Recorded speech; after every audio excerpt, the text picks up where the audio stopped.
2017 সালে যৌন অপরাধের কারণে ভুলবশত গ্রেফতার হন ব্রিটিশ নাগরিক ব্রেইন বাকল।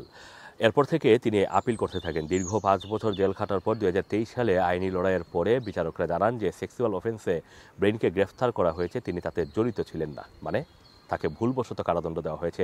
দীর্ঘ এই আইনি লড়াই করতে গিয়ে ব্রেইন 5 লক্ষ পাউন্ড ব্যয় করেছেন। নিজের জমানো অর্থ এবং ফ্যামিলি লোন থেকে এই অর্থ যোগান দিয়ে অবশেষে জেল থেকে বের হতে পেরেছেন ব্রেইন। এখন তিনি ক্ষতিপূরণ হিসাবে 5 লক্ষ পাউন্ড চাচ্ছেন, কিন্তু জাস্টিস মিনিস্ট্রি তার দাবি নাকচ করে দিয়েছে। মিনিস্ট্রি বলছে যে ক্ষতিপূরণ পেতে হলে ব্রেইন বাকলকে নিজেকে নির্দোষ প্রমাণ করতে হবে। বিচারিক আদালতে প্রমাণ হয়েছে যে ওই ঘটনায় ব্রেইন জড়িত ছিলেন না, কিন্তু তিনি যে সম্পূর্ণ নির্দোষ এটা প্রমাণ করতে পারেননি, তাই তাকে কম্পেনসেশন মানে ক্ষতিপূরণ দেওয়া হবে না।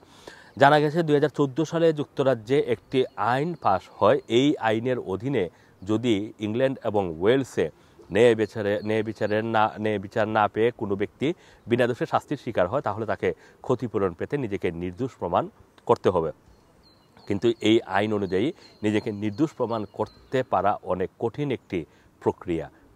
সরকারি পরিসংখ্যানে দেখা যাচ্ছে 2016 সাল থেকে প্রায় 93% ক্ষতিপূরণের আবেদনগুলো এই আইনের অজুহাতে জাস্টিস মিনিস্ট্রি প্রত্যাখ্যান করেছে। বিশেষজ্ঞরা বলছেন, অন্যায়ভাবে জেল বা শাস্তির শিকার হওয়া কোনো ব্যক্তি যাতে ক্ষতিপূরণ না পায়, সেই জন্য এই আইন ডিজাইন করা হয়েছে। বর্তমান এই আইনের সিস্টেমকে অমানবিক এবং নিষ্ঠুর হিসাবে অভিহিত করেছেন ক্রিমিনাল সলিসিটার এবং ম্যানচেস্টার বিশ্ববিদ্যালয়ের বিশেষজ্ঞ সুজান গাওয়ার।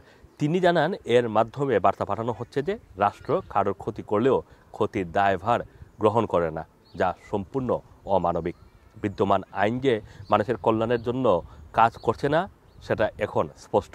এদিকে ল কমিশন জানিয়েছে সরকার এই আইনটি রিভিউ করছে, তবে 2026 সালের আগে সরকার এই ব্যাপারে কোনো ধরনের সিদ্ধান্ত নিতে পারবে না। Assam Assam, Rana TV, London.